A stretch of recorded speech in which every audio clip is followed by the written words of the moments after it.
प्रारंभ के सभी दर्शकों को मेरा नमस्कार। मेरा नाम है संदीप आर के सिंह। दर्शकों, स्पेशल इंटेंसिव रिवीजन चल रहा है वोटर लिस्ट का और बिहार के रिजल्ट्स हमने देखे।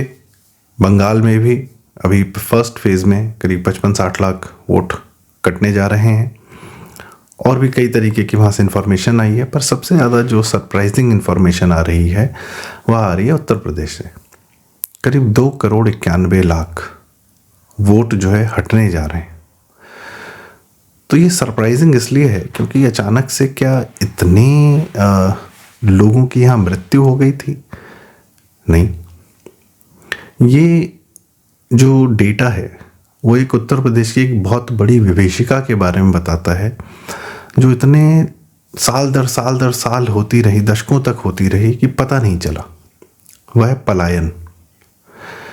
उत्तर प्रदेश में जब माहौल नहीं था, माफिया राज चल रहा था, पूरे पूर्वांचल में बिजली नहीं थी, चाहे वो अखिलेश का काल हो चाहे वो मायावती जी का काल हो। कुछ ही चुनिंदा जिलों में बिजली आती थी, डिपेंड करता था किस की सरकार है। यदि मुलायम की या अखिलेश की सरकार है तो इटावा, सैफई, मैनपुरी, आजम खां का रामपुर और जो चुनिंदा नेता होते थे उनके जिलों में ही, उनके इलाकों में ही 24 घंटे बिजली होती थी। बाकी प्रदेश डूबा रहता था अंधेरे में। कई जगह पर 12 घंटे की लोड शेडिंग होती थी। कई जगह होता था कि 7 दिन तक रात में बिजली आएगी, 7 दिन तक दोपहर में बिजली आएगी। इस तरीके से बहुत बुरी व्यवस्था थी। इंडस्ट्रियलाइजेशन भी ख़त्म ही हो रहा था क्योंकि माफिया राज भी था, लूट माट मची हुई थी। तो ऐसे माहौल में जनता क्या करती? अगर कर्म करना था, अपना जीवन बेहतर बनाना था तो वो बाहर गई। डेटा है 1991 से लेकर 2011 तक। मैं 2011 से 2025 तक की बात नहीं कर रहा हूँ, सिर्फ 2 दशक 3 दशक की बात कर रहा हूँ।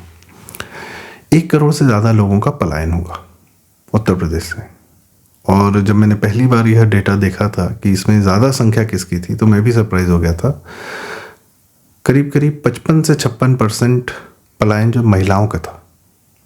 तो इसका भी अगर रीज़न पता चला कि अगर थोड़ा सा डिटेल्ड एनालिसिस किया तो ये कि जितने भी लोगों का पलायन हुआ मुख्य रूप से अपने परिवार, मतलब शादी करके एक महिला भी ले गए और जाहिर सी बात है साथ में अन्य महिलाओं का पढ़ाई के लिए या नौकरी के लिए पलायन हुआ। तो महिलाओं की संख्या ज़्यादा रही।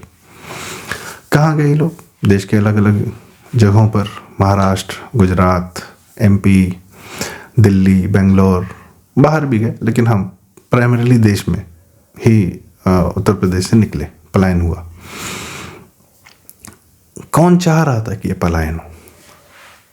कुछ नेता भी होते हैं जो बाय डिज़ाइन यह चाहते हैं कि, या उनको फ़र्क नहीं पड़ता कि यहाँ की हिंदू जनता जा रही है, यहाँ की कर्मठ जनता जा रही है, कर्म करने वाले जा रहे हैं, प्रदेश को बेहतर बनाने वाले जा रहे हैं, उनको फ़र्क नहीं पड़ता। या कई बार बाय डिज़ाइन भी होता है। बाय डिज़ाइन कैसे होता है? आप लोग को याद आया होगा कोरोना में जब पहला लॉकडाउन लगा था सन 2020 में, तो उस लॉकडाउन को तोड़ने का सबसे पहला कार्य किया था केजरीवाल ने, जब उसने दिल्ली में रहने वाले सारे मज़दूरों को बस में बिठाकर गाज़ियाबाद के बॉर्डर पर छोड़वा दिया था कि अब सब लोग को घर जाना है। ये उसने जघन्य पाप किया था। उसकी उन मज़दूरों की खाली की हुई जगहों को भरा किसने? आप दिल्ली जाके देखें, रोहिंग्या भरे हैं, कहीं ना कहीं एक लेवल पर मुसलमान भरे हैं। जो मुस्लिम वोट बैंक समर्थित नेता होते हैं वह चाहते हैं कि मुस्लिमों की संख्या बढ़े।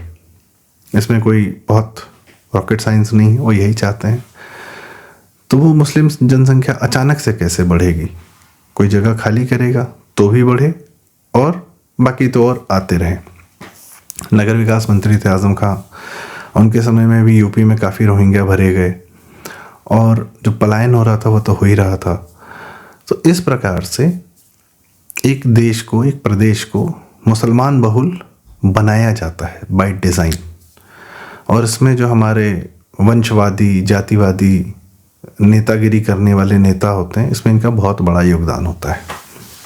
ये अपने प्रदेश में बिल्कुल ऐसा माहौल नहीं बनाते कि वहाँ पर इंडस्ट्री हो या रोज़गार हो या व्यापार हो, कायदे से हो, सेफ हो, सुरक्षा हो, कुछ नहीं करते। इनको करना ही नहीं, क्योंकि यह अपने इनको जैसे ही नेतागिरी करनी होती है वैसे ही इनके सपोर्ट में 20% या 15% जो भी एक संख्या हो मुस्लिम वोट बैंक की, वो इनके समर्थन में आके खड़ी हो जाती है। जब बैठे बिठाए घर में इतना बड़ा वोट बैंक मिल जा रहा है तो ये अय्याश और खासकर ये नेताओं के बच्चे, ये तो आप देख ही रहे हैं नेताओं के बच्चे किस प्रकार के होते हैं। इनको ज़मीन से कोई मतलब नहीं होता, इनको बैठे बैठाए वोट बैंक मिल जाए उसके बाद ये याशी करते रहते हैं। कहीं किसी के लंदन में होटल हैं, किसी का कोई द्वीप खरीद लिया है, कोई प्राइवेट जेट में चल रहा है, बाकी ये याशी आपने देखी रखी, बड़े घरों में रहते हैं। सत्ता से हटने के बाद भी अय्याशी में कहीं कोई कमी नहीं रहती है। तो इनको जो बैठे बैठाए मुस्लिम वोट बैंक मिल जाता है, वह कहता है कि हम जो करेंगे अब आप आंख मूंद लीजिए, क्योंकि हम आपको सत्ता में ले आए हैं। तो इनके गृह विभाग को, पुलिस को, सबको एक पूरी ताकीद रहती है कि इनके द्वारा किए हुए सारे पापों पर आप आंख मूंदेंगे, आप इनके इलाकों में नहीं जाएंगे, और यदि इन्होंने हमारी ही जाति वालों की भी हत्या कर दी है तब भी आप मुस्लिम वोट बैंक को ही प्राथमिकता देंगे। यही करते कराते अखिलेश यादव ने मुजफ्फरनगर का दंगा भी करवाया था, जब जाटों की लड़कियों के को छेड़ने पर मुसलमान युवकों ने हत्याएं की, कि लड़कियां भी छेड़ी और लड़कियों के भाइयों को भी मारा, और उसके बाद लड़की के परिवार वालों को ही FIR करा के थाने में बंद कराया। जब इस हद तक अत्याचार हो गया तो हुई फिर, क्योंकि अखिलेश यादव को आंख मूंदनी थी, वह पूरा मैटर जो है आजम खां खुद ही डील कर रहा था, और इसी प्रकार से पूर्वांचल में भी ये सब घटनाएं आम होती थी। तो इसीलिए बच्चियां, बेटियां, बहुएं जो है जिनके सामर्थ्य होती थी वो 12th के बाद या किसी भी इंजीनियरिंग कराने के बहाने बाहर भेज देते थे। तो यही सब पलायन का कारण था। इससे क्या हुआ, परिवार टूटे। बहुत सारे घरों में ऐसे माँ बाप हैं जो बूढ़े हैं और उनके बच्चे बाहर पढ़ते हैं, क्योंकि जो पढ़ने गया वो फिर नौकरी भी बाहर पाया, वो फिर बाहर ही रह गया, वापस लौट नहीं पाया। और दूसरी बात यह कि वापस लौटना भी यदि चाहा तो उसके माँ बाप ने भी मना कर दिया कि बेटा यहाँ आके क्या करोगे, क्योंकि माँ बाप चाहते हैं, देख रहे हैं कि बच्चा अगर बेहतर कर रहा है जीवन में तो वह स्वयं के लिए उन बच्चों को वापस बुलाने के लिए भी मना कर देते हैं।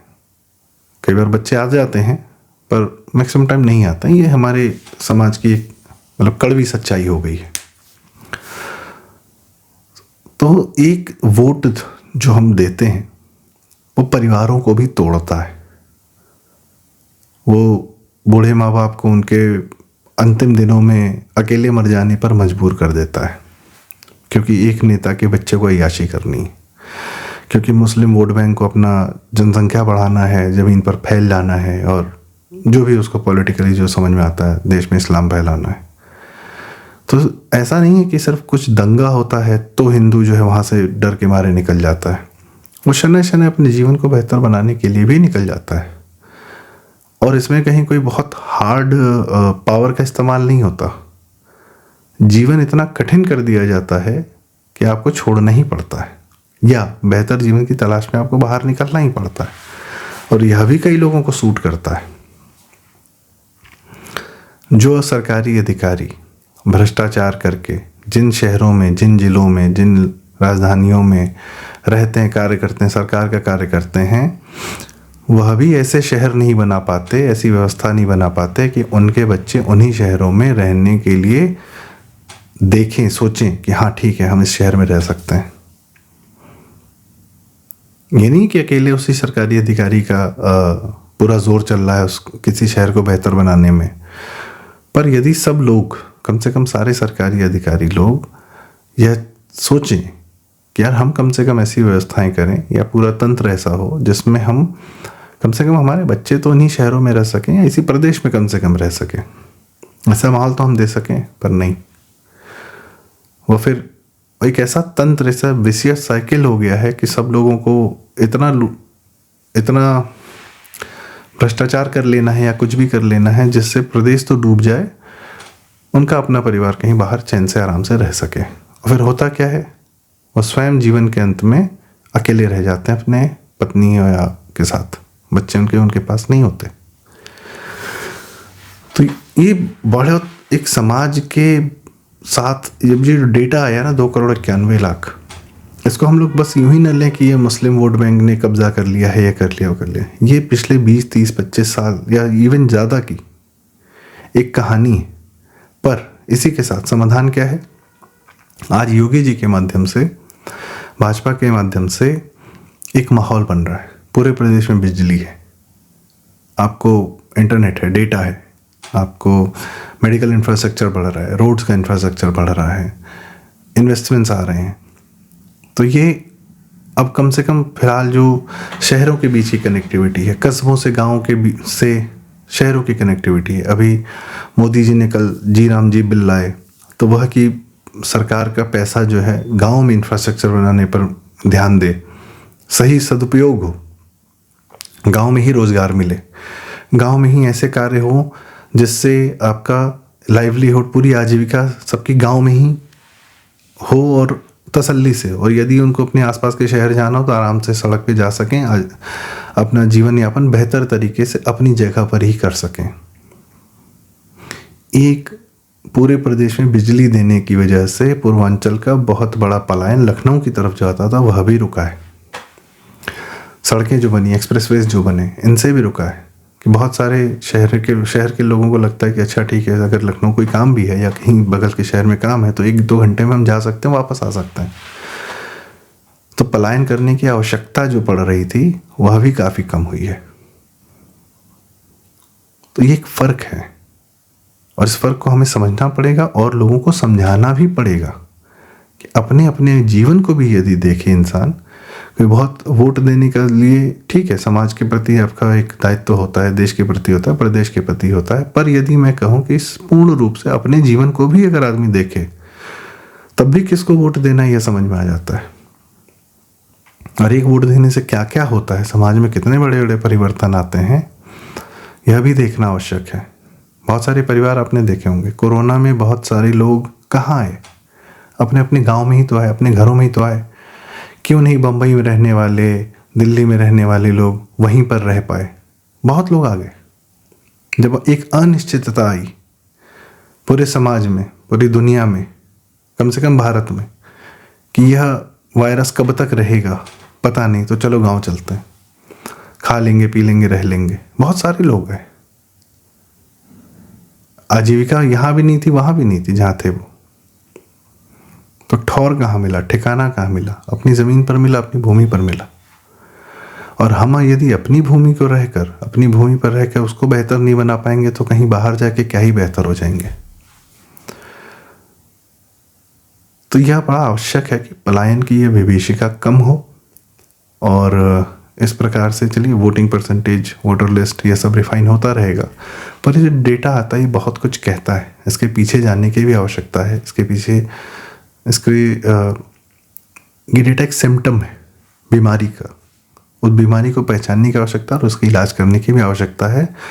और इस भूमि में यदि कोई बीमारी है, कोई दिक्कत है, परेशानी है, तो हमारा आपका ही दायित्व है कि हम उसे दूर करें, सही करें, जितना बेहतर बना सकते हैं बनाएं। बाहर के लोग तो आ रहे हैं, आएँ, पर यहाँ के लोग, यहाँ के परिवार आपस में जुड़ें, आपस में साथ रहें, यह भी सोचना बड़ा आवश्यक है। तो यह एक विचार प्रस्तुत करना चाह रहा था एक डेटा के माध्यम से। अगर आपको उचित लगा हो तो कृपया वीडियो लाइक करें, शेयर करें। इस विषय पर आपकी क्या राय है हमें कमेंट्स में ज़रूर बताएं और चैनल ज़रूर सब्सक्राइब करें। प्रारब्ध। बहुत बहुत धन्यवाद। नमस्कार। जय श्री राम।